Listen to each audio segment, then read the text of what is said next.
So I'm down here in my crawl space, and a lot of times in crawl spaces, there's just not a lot of light. See, if I turn my flashlight off here, it's pretty dark.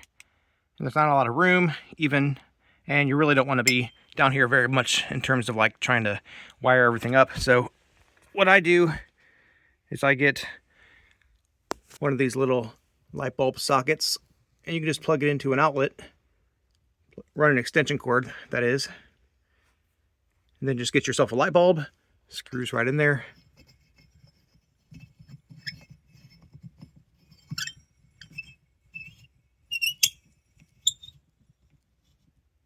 Make sure it's plugged in.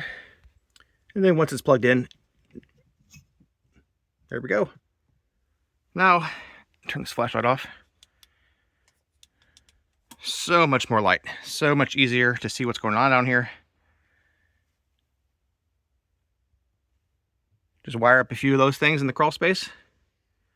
I'm good to go. Yeah, love these things.